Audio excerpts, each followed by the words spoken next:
let's get started with our first discussion, wherein investors are a bit, when we talk about the single mothers and single women, how they're going to be financing their role and their finances all over ahead, because life as a single woman provides the freedom to live on your terms. Along with freedom, you also have added responsibilities, and one of them is that you are solely in charge of giving shape to your life goals. From big purchases like a house to wish fulfillment like a foreign trip, you will be funding it all yourself. And more importantly, in the case of emergencies, you need to ensure that you have a financial backup. And so on to the Money Show today, we'll discuss the financial planning for single women.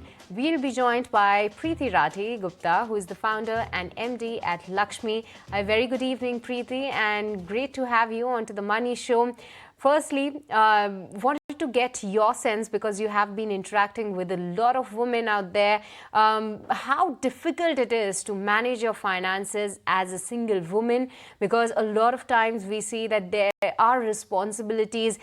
People not just lead their life solely, but they have responsibilities like maybe their parents or maybe their child. So how your interaction has been, and what are your experiences that how difficult this could be? And definitely we'll go ahead and try to resolve those queries. But firstly, your take on the experience.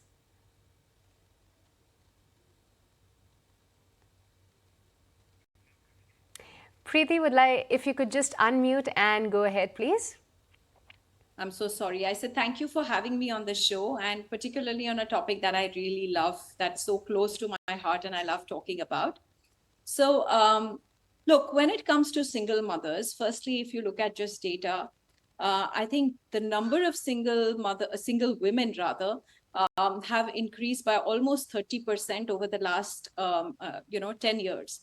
And the reasons, I think, I don't need to enumerate, but there are many reasons for it. One, I think women are now choosing to pursue their careers. They are they're pursuing higher education, their careers, also choosing to marry late. And on the other hand, we see a lot more divorces happening. I think post-COVID has shown us a lot of women lost their partners. So I think the number of single women increasing, and therefore the need for women to realize, particularly single women, to realize the need to manage their finances. Managing your money, managing your finances is an important skill that everybody needs to have, but women even more so, and then single women even more than that, because the entire financial responsibility of leading their lives, meeting their financial goals, lies on them. Unfortunately, what we see is that a lot of women actually give up or delegate this responsibility maybe to a male member in the family. It could be a father, brother, or sometimes it could just be a good friend whom they sort of delegate this, or elsewhere, or alternatively, all the money that they've earned or saved is kept in assets or in places which are non-inflation beating. Therefore, I think the whole need to address this issue is very, very important. And the fact to create that awareness is critical. And that is what we do at LXME. Well, yes, absolutely. And even I interact with a lot of women, and especially those elderly women who try to save their money in FDs, which you were also highlighting that they are not able to beat the inflation rate, except for the fact that the safety aspect is there. But Lakshmi, let's start with the budgeting aspect. Somebody who is leading the life independently, how should they budget around in terms of the emergency corpus, as well as in terms of the future requirements that they could be there in terms of the planned expenditure? Is there any rule that could lead their life or make their life rather simpler in terms of budgeting? And then we'll try to take your take on basically how the insurance and the other aspects will play a role in that. Absolutely. So I think one of the things that we face in LXME when we talk to women is the number one checklist for women is, how do I save? How do I become a smart saver? A lot of women say, especially, the younger generation tells us that we don't have, everything we earn, we spend, we don't get savings. So we've sort of, for us, the starting point is to talk to them about the golden rule of budgeting, which is essentially, trying to tie in everything that you earn and the way you spend into three large buckets. And typically, when you start your career, about 50% of your earnings are spent on your essentials or your, daily sort of outgo. And then you would have about, you've got to choose between your luxury spends versus your savings. And we say, at least when you begin, start to save 20% of whatever you earn and divert that into assets that, beat inflation.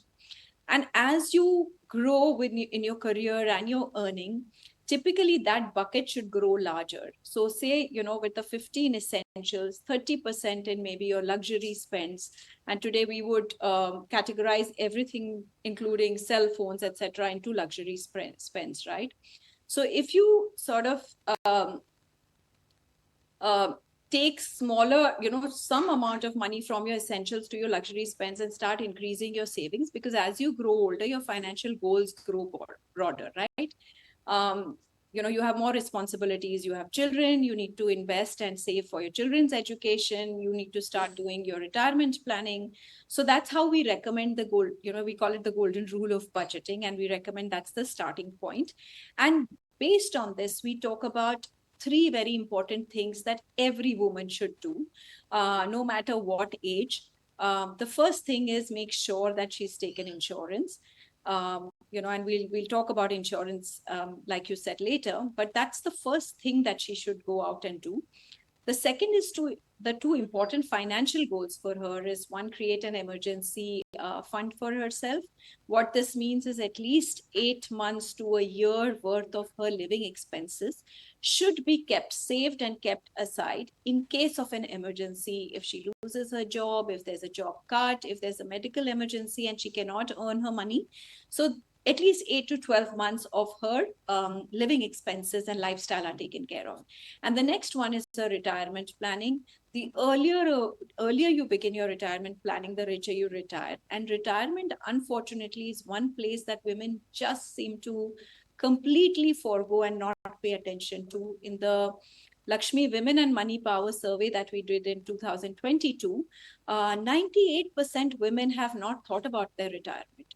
And ideally, that is the first important goal that you should start saving and investing, even if you begin with small amounts. So to me, these are the beginning or just the first steps that a woman needs to take.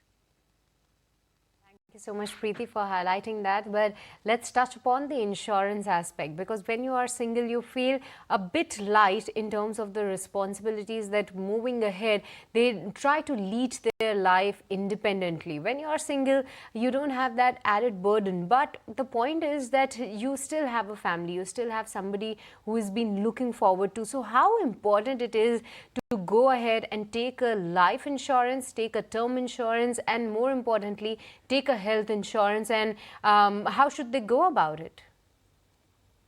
I'm going to again come back to the LXME Women and Money Power survey when we did this. So this was just after COVID, and we the figures were actually shocking. So about 60% women had no insurance, not even a health insurance. Look, as a country, we are not, insurance is still something that people don't pay attention to. But this is the first thing that a woman must, buy for herself. It is that risk cover, right? It is an expense, but it is also a risk cover that saves your savings and your investments from any untoward incident. Health insurance is a must for every woman, because tomorrow, like I said, and when we talk about single women, you could be single and unmarried, you could be single with children, you could be, you could have dependents on you, your parents could be dependent on you. So make sure that the health insurance, or at least if there is a medical cost that may accrue in case of an emergency, and if you are going to pay for it, make sure that everybody that you would have to has a health insurance or a health cover. So that's the first thing. The second, if you have dependents, whether it is children or parents, if you have liabilities, home loans or any sort of loans that you've taken, which may then fall upon your dependents, then you definitely should go in for a term and a life insurance. Now, one of the things that we always say is that when you start taking an insurance, try and take the most vanilla insurance to begin with. For example, health insurance, you can have a lot of exotic products. Try and take a vanilla product, vanilla insurance, plain cover, and take riders additionally. For example, if you have a family history of a certain disease, or if there are some things that you could be prone in the future, then take an extra rider for it. Because like I say, insurance is an expense. It is a cost. You should be mindful. You should have adequate insurance. You shouldn't be over-insured or under-insured. Lakshmi, before we let you go on that, just wanted your take that we touched upon a lot of aspects, be it the cost side, how they're going to be doing the budgeting aspect, how they're going to be taking care of their insurance needs. But when somebody is looking forward to take that first step in terms of investing, we both shared our experiences, but you have been advising to a lot of women out there. So what should be the stepping stones in terms of investing or starting your investment journey? And out of all the asset classes that are available right there, which one would you suggest to go and make the first investment? And then progressing well into that, how should the bifurcation pan out? Great question. I think one of the biggest challenges of friction that women face is taking that first step. We all know that for women, safety, precedes everything else. So firstly, a woman's financial planning, in fact, anybody's financial planning can be done just between three asset classes, which is equity, debt, and gold. All of these through mutual funds actually can you can begin it with as little as 100 rupees a month. So one, the ability to begin small in the asset class that you choose to allows you to take that first step, even if you're hesitating. We usually recommend women that start with a debt asset class, because for women, savings or putting their money into savings account, a fixed deposit has always, that's always been the sort of, safety aspect connected with it. So we actually, in fact, along with a fund, we've actually created a portfolio that we call Gullak, which is like a smart saver, but it is the first introduction into mutual funds. So starting putting it into liquid or debt mutual funds, our Gullak product, you can instantly also redeem. So a woman also has that comfort that within 2 minutes, she gets some money back. So starting from there into debt mutual funds and then slowly doing asset allocation based on your financial goals. So the way we recommend in Lakshmi is that for your long-term goals, start putting in money towards equity. And we recommend only mutual funds to begin with. So start putting in money towards equity. Even if you put in smaller amounts, 10% to 20%, you start getting comfort, and then you start saving towards your longer financial goals. It's very helpful to use calculators to understand how much money do I need to put in today to achieve a certain goal. And we found that once women start doing their journey, there's a lot of discipline, far, far more discipline than men. So to sort of summarize, begin small, begin with debt, start doing asset allocation between debt, equity, and gold. Gold only because we have a lot of comfort, but also it is, over certain periods, gold has seemed to sort of give you that stabilizing factor in your portfolio. So that's how we recommend women to start. Thank you so much, Preeti, for joining us today on ET Now and touching upon all those interesting facts. It was a pleasure having you onto the channel, and have a good evening.